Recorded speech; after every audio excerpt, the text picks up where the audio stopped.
ফ্রান্সের কাছ থেকে 4টি যুদ্ধজাহাজ কিনছে সুইডেন। শান্তি আলোচনা ঘিরে ইরান যুক্তরাষ্ট্রে টানাপড়েন, যে ইস্যুগুলোতে বিরোধ। হরমুজ প্রণালীতে ইরানের বিমা চালুর পরিকল্পনা কোনো কাজে দেবে? ভয়ঙ্কর সব যুদ্ধাস্ত্র ভারতকে দিচ্ছে যুক্তরাষ্ট্র। প্রিয় দর্শক, এবার জানিয়ে দিব বিস্তারিত। তবে তার আগে আপনি যদি এই চ্যানেলে নতুন দর্শক হয়ে থাকেন তাহলে চ্যানেলটি সাবস্ক্রাইব করে দিবেন পরবর্তী সকল আপডেট নিউজ সবার আগে পেতে। এবং আপনি যদি নিরীহ ইরানিদের ভালোবাসেন তাহলে আই লাভ ইরান লিখে বিশ্ববাসীকে জানিয়ে দিবেন। এবার বিস্তারিত। ফ্রান্সের কাছ থেকে 4টি নতুন ফ্রিগেট বা যুদ্ধজাহাজ কেনার সিদ্ধান্ত নিয়েছে সুইডেন। দেশটির প্রধানমন্ত্রী উলফ ক্রিস্টারসন একে কয়েক দশকের মধ্যে সুইডেনের সবচেয়ে বড় সামরিক বিনিয়োগগুলোর একটি হিসেবে উল্লেখ করেছেন। খবর আনাদোলু এগেন্সির। সুইডিশ সংবাদ মাধ্যম এসভিটির তথ্য অনুযায়ী কেনা হতে যাওয়া এফডিআই ধরনের ফ্রিগেটগুলো সুইডেনের নৌ ও আকাশ প্রতিরক্ষা ক্ষমতা উল্লেখযোগ্যভাবে বাড়াবে। এগুলো যুদ্ধবিমান ও ব্যালিস্টিক ক্ষেপণাস্ত্র প্রতিরোধেও ব্যবহৃত হবে। ক্রিস্টারসন বলেন, 1980-র দশকে সাব JS-39 যুদ্ধবিমান চালুর পর এটি সুইডেনের অন্যতম বড় প্রতিরক্ষা বিনিয়োগ। তিনি আরও বলেন, এই চুক্তির ফলে দেশের আকাশ প্রতিরক্ষা ক্ষমতা বর্তমানের তুলনায় 3 গুণ হবে। তিনি আরও বলেন, এই সিদ্ধান্তের মাধ্যমে ভবিষ্যতে বাল্টিক সাগরকে আরও নিরাপদ করতে সুইডেন গুরুত্বপূর্ণ ভূমিকা রাখবে। সুইডেনের সেনাপ্রধান মাইকেল ক্লেসন বলেন, নতুন যুদ্ধজাহাজগুলো ন্যাটোর ভবিষ্যৎ অভিযানে বাল্টিক অঞ্চলের বাইরেও সুইডেনের অংশগ্রহণ সহজ করবে। প্রতিরক্ষা মন্ত্রী পাল জনসন জানান, দ্রুত সরবরাহের ক্ষমতা থাকায় ফ্রান্সকে বেছে নেওয়া হয়েছে। নেভাল গ্রুপের প্রস্তুত নকশা থাকায় দ্রুত নির্মাণ সম্ভব হবে।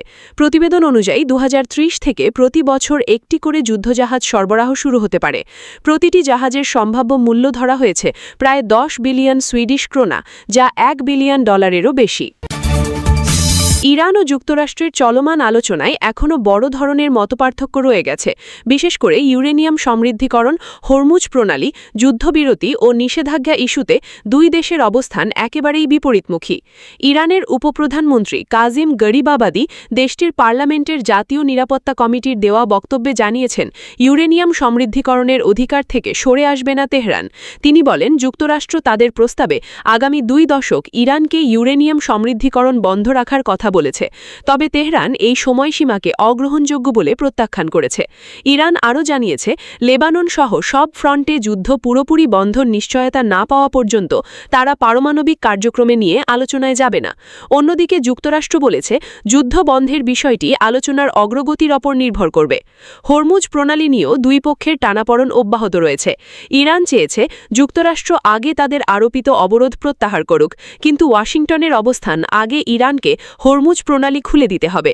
এছাড়া যুদ্ধের ক্ষতির জন্য ক্ষতিপূরণ দাবি করেছে তেহরান, তবে এ দাবি সরাসরি নাকচ করেছে যুক্তরাষ্ট্র।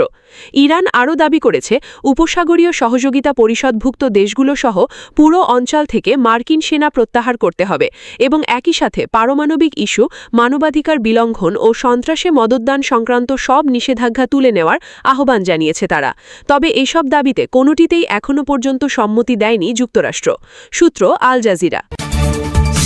যুক্তরাষ্ট্র ইসরায়েলের সঙ্গে উত্তেজনা বৃদ্ধির পর ইরান হরমুজ প্রণালীকে কৌশলগত চাপের হাতিয়ার হিসেবে ব্যবহার শুরু করে এই বছরের 28 ফেব্রুয়ারি থেকে। বিশ্বের প্রায় 20% তেল ও বড় অংশের তরল প্রাকৃতিক গ্যাস পরিবহনের এই গুরুত্বপূর্ণ রুটে অস্থিরতা তৈরি হলে বৈশ্বিক জ্বালানি বাজারে দ্রুত ধাক্কা লাগে। ফিউচার মার্কেটে তেলের দাম তীব্রভাবে ওঠানামা করে, আন্তর্জাতিক শিপিং ও ট্যাঙ্কার চলাচলে বিঘ্ন ঘটে এবং বহু জাহাজকে বৈকল্পিক রুট নিতে বাধ্য করা হয়। এর ফলে পরিবহন ও বিমা ব্যয় উল্লেখযোগ্যভাবে বেড়ে যায়। পাশাপাশি ইউরোপ ও এশিয়ার কয়েকটি দেশের জ্বালানি নিরাপত্তা ও এক্সপোর্ট কার্যক্রমও চাপের মুখে পড়ে। এরই মধ্যে ইরান হরমুজ প্রণালীতে নিজেদের নিয়ন্ত্রণ আরও সুসংগঠিত করার উদ্যোগ নিয়েছে। দেশটির সর্বোচ্চ নিরাপত্তা সংস্থা ঘোষণা দিয়েছে, গুরুত্বপূর্ণ এই সমুদ্রপথ পরিচালনার জন্য একটি নতুন নিরাপত্তা সংস্থা গঠন করা হয়েছে। পার্সিয়ান গালফ স্ট্রেইট অথরিটি নামে নতুন সংস্থাটির ইরানের সুপ্রিম ন্যাশনাল সিকিউরিটি কাউন্সিল জানিয়েছে, হরমুজ প্রণালী পরিচালনা পরিচালনার জন্য গঠিত নতুন সংস্থাটির নাম দেওয়া হয়েছে Persian Gulf strait authority PGSA। সংস্থাটি হরমুজ প্রণালীর চলাচল ও সামুদ্রিক কার্যক্রম সম্পর্কে প্রতি মুহূর্তের তথ্য দেবে। তেহরানের এই ঘোষণা এমন এক সময় এলো যখন দুদিন আগেই ইরান হরমুজ প্রণালী দিয়ে চলাচলকারী জাহাজগুলোর জন্য বিমা সেবা চালুর পরিকল্পনার খবর প্রকাশ পায়। প্রস্তাবিত বিমা ব্যবস্থা কি? ইরানের আধা সরকারি সংবাদমাধ্যম ফার্স নিউজ এজেন্সির প্রতিবেদনে বলা হয়, হরমুজ সেফ ওয়েবসাইট নামে একটি প্ল্যাটফর্ম ইতিমধ্যেই প্রণালী অতিক্রমকারী জাহাজের জন্য বিমা সেবা চালু করেছে। প্রস্তাবিত ব্যবস্থায় জাহাজ ও পণ্য পরিবহনের জন্য বিভিন্ন ধরনের বিমা সুবিধা থাকবে। লেনদেন ক্রিপ্টোকারেন্সির মাধ্যমে সম্পন্ন হতে পারে, এনক্রিপ্টেড ভেরিফিকেশন প্রযুক্তি ব্যবহার করা হবে এবং কাভারেজ নিশ্চিত হওয়ার সঙ্গে সঙ্গে মালিককে ডিজিটাল রসিদ দেওয়া হবে। যুক্তরাষ্ট্রের প্রেসিডেন্ট ডোনাল্ড ট্রাম্প প্রশাসন ভারতের জন্য প্রায় $428.2 মিলিয়ন দুটি প্রতিরক্ষা সহায়তা প্যাকেজ অনুমোদন দিয়েছে। মঙ্গলবার ভারতীয় সংবাদমাধ্যম NDTV এ তথ্য জানায়। মার্কিন পররাষ্ট্র মন্ত্রক জানিয়েছে, এই সহায়তার মধ্যে আপাচি হেলিকপ্টারের মেইনটেন্যান্স সহায়তা এবং M77A2 আল্ট্রা লাইট হাউইটজার কামানের দীর্ঘমেয়াদী সাপোর্ট অন্তর্ভুক্ত।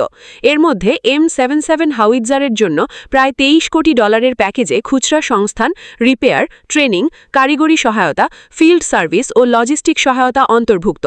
অন্যদিকে আপাচি হেলিকপ্টারের জন্য $188.82 মিলিয়ন সহায়তা প্যাকেজে অংশ নিচ্ছে বোয়িং ও লকহিড মার্টিন। মার্কিন পররাষ্ট্র মন্ত্রক বলেছে, এই বিক্রয় চুক্তি ইন্দো প্যাসিফিক অঞ্চলে মার্কিন কৌশলগত লক্ষ্য পূরণে সহায়ক হবে এবং ভারত মার্কিন ডিফেন্স সম্পর্ক আরও শক্তিশালী করবে। বিবৃতিতে আরও বলা হয়, এই সহায়তা ভারতের বর্তমান ও ভবিষ্যৎ নিরাপত্তা চ্যালেঞ্জ মোকাবেলার ক্ষমতা বাড়াবে এবং আঞ্চলিক হুমকি প্রতিরোধে সহায়তা করবে। তবে এতে অঞ্চলের সামরিক ভারসাম্যে বড় কোনো পরিবর্তন আসবে না বলেও দাবি করেছে ওয়াশিংটন। গত এক দশকে যৌথ মার্কিন অভিযান, অস্ত্র বিক্রি ও প্রযুক্তি বিনিময়ের মাধ্যমে ভারত ও যুক্তরাষ্ট্রের প্রতিরক্ষা সহযোগিতা ধারাবাহিকভাবে বেড়ে চলেছে।